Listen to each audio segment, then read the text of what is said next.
नमस्कार सर्वांना, स्वागत आहे सर्वांचं साक्षी गोटफार्म अँड ब्लॉग चॅनलवर. मारून दिसायला लागले ना. मी खाली गेले होते, काय झालंय माहिती आहे का, पदार्थ द्यायचं आणि पळत्याच्या मागे लागायचं असं माझं काम झालं या. आणि आता फिरायचं त्यांच्या दाराने असं झालंय बरं का. कामं सोडायचं आणि फिरायचं. काय झालंय माहिती आहे का, मी एक 10 ते 12 वर्ष झालं बचत गट चालवते म्हणजे आमची एक 10-15 बायकांची टीम आहे आणि आम्ही आमच्या गरजा आपला आपण सॉल्व करायचं असं म्हणजे प्रयत्न करतोय 10-12 वर्ष झालं. काय झालं माहिती आहे का, आमच्या गटातल्या आमच्यातल्या बायका अगोदर पेरणीच्या टायमाला म्हणा आणखी काय काम असलं ना 5%ने 10%ने कर्ज काढायचे. मी काय काढत नव्हते, म्हणजे मला इतके पैशाची काही गरज पण पडत नव्हती, कारण आम्ही इतकं मोठं काय काम करत नव्हतो. पण काय जर आमचं काम असलं तर आम्ही पैसे साठवून आमच्या पैशानं तेवढंच करायचं, कारण जास्त कर्ज काय आम्ही काढत नव्हतो. आणि परत मला पण म्हणजे अशी गरज भासायला लागली की पैसे आपल्याला लागते. आता त्याच्यानंतर मी काय केलं, म्हटलं आपण एक बचत गट चालू करूया. त्यातनं काय होईल, आपलंच पैसे आपल्यालाच वापरायला मिळेल आणि त्याचं व्याज पण आपल्यालाच राहील. व्याज तर सगळ्यांना आपण 5% बाहेर देतोय, त्याऐवजी आपण 2% लावायचं आणि ते व्याज आपल्याला राहते.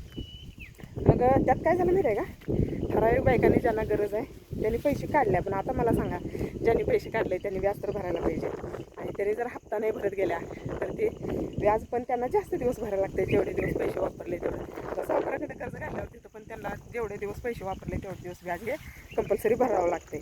आणि माझ्या गटातून पण तसं आहे. गटातलं पैसे तर काय माझं स्वतःचं एकटीचं आहे, सगळ्यांचा मिळून असते. आणि मग ते काय झालं, बायकाने पैसे वापरते ते आणि नंतर म्हणते ते मी एवढं व्याज भरलो, माझं एवढं व्याज झालं. कुणाला उपकार केलेलं नसते बरं का, आपण तेवढं पैसेच वापरलेलं असतं, तेवढे दिवस त्याचंच व्याज भरलेलं असतं. जास्त एक दिवसाचं कोणी जास्त व्याज भरत नाही, घेणारा पण घेत नाही. घेणारा मस्त घेईल, पण देणारा द्यायला नको काय इतकं व्याज देत नाही. आणि एक बायकांनी, मी ठराविक बायकांना काय करते माहिती आहे का, इतकं जादा व्याज देत नाही. व्याज म्हणजे पैसे इतकं देत नाही. पण एकटे दोघीने काय केलं या, एकटी दोघी काय करते त्या, आपली बचत झालेली असते 10,000 आणि मागते ते 1,00,000 रुपये. आता ते कसं काय द्यायचं सांगा. तरी पण मी एखाद्याला खरंच अडचण आहे बाबा, एखादं आजारी आहे, दवाखान्यात पैसे लागणार आहे, ऑपरेशन आहे, त्याच्यासाठी मी देते. कारण पैसे द्यायचं पण लई रिस्क असते. ते आपलं पैसे नसतं, सगळ्या बायकांचं असतं आणि जिम्मेदारी मात्र आपल्यावर पडत्या.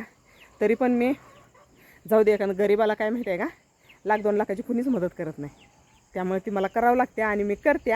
पण ज्यांना मी जास्त पैसे दिलं त्यांनी दिलं. ज्यांना कमी पैसे दिलं होतं ना, म्हणजे अवघं 25, 30, 40 हजारची आतली जी आहे ते ना, त्यांनी जरा 2-3 शेटा मला जरा 2 शेटा दमवल्या त्या.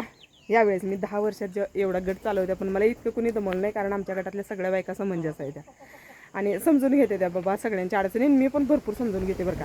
आज जी अडचण आहे ह्या महिन्यात नाही भरायचं झालं, जाऊ दे पुढल्या महिन्यात भरत्यात असं. पण आता 6-6 महिने झाले येणं झाले तर पैसे, त्यामुळं मला आता जरा त्यांच्या घराला हेलपाट्या घालावं लागल्या. तर आता 6 महिने झाले हेलपाट्या घालत्या, पण पैसे काय अजून पूर्ण म्हणजे वसूल झालं नाहीत. आणि मला गट फोडायचं आहे, गटातलं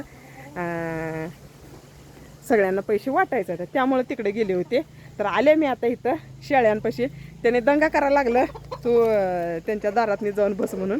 बसत नाही काय, मी जाऊन प्रेमानं सांगते बाबा भरा, व्याज जास्त होतं आहे आणि ते व्याज तुम्हालाच भरावं लागणार आहे, ते काय दुसरं कोणी नाही भरणार आहे. आणि आता झाल्या संध्याकाळ आणि कोंबड्या चालल्या त्या आत. बघा, ह्या कोंबड्यांचं काही टेन्शन नसतं आपल्याला. अजून एक 100 कोंबड्या घ्यायच्या त्या. आणि जर काय कुणाकडं 3.5 ते 4 महिन्याच्या कोंबड्या जर असल्या, आपल्याला 3 महिन्याच्या पण चालते तर बरं का.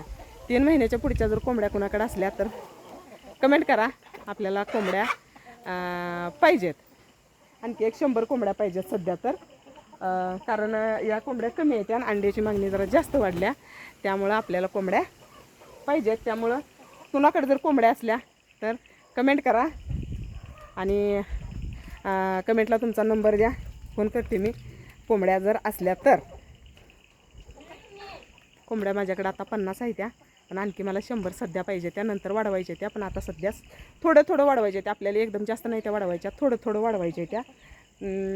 काय माहिती आहे का, आपल्याकडे जेवढं अंड्याला गिरायक आहे तेवढ्याच कोंबड्या घ्यायच्या त्या, तेवढ्या वाढवत जायचं, एकदम जास्त नाही त्या वाढवायच्या. त्यामुळं कुणाकडे जर कोंबड्या असल्या तर कोंबड्या कमेंट करा. DP क्रॉस असू द्या, कावेरी असू द्या, ह्या 2 जातीच्या. आणि बस ह्या दोनच चांगल्या आहेत. आता आमच्याकडे ज्या कोंबड्या आहेत ना ह्या पण चांगल्या आहेत त्या बघा, अंडी बऱ्यापैकी चांगली घालते त्या अंडी. त्यामुळं अशाच कोंबड्या घ्यायच्या आहेत त्या. असल्या तर कमेंटला सांगा.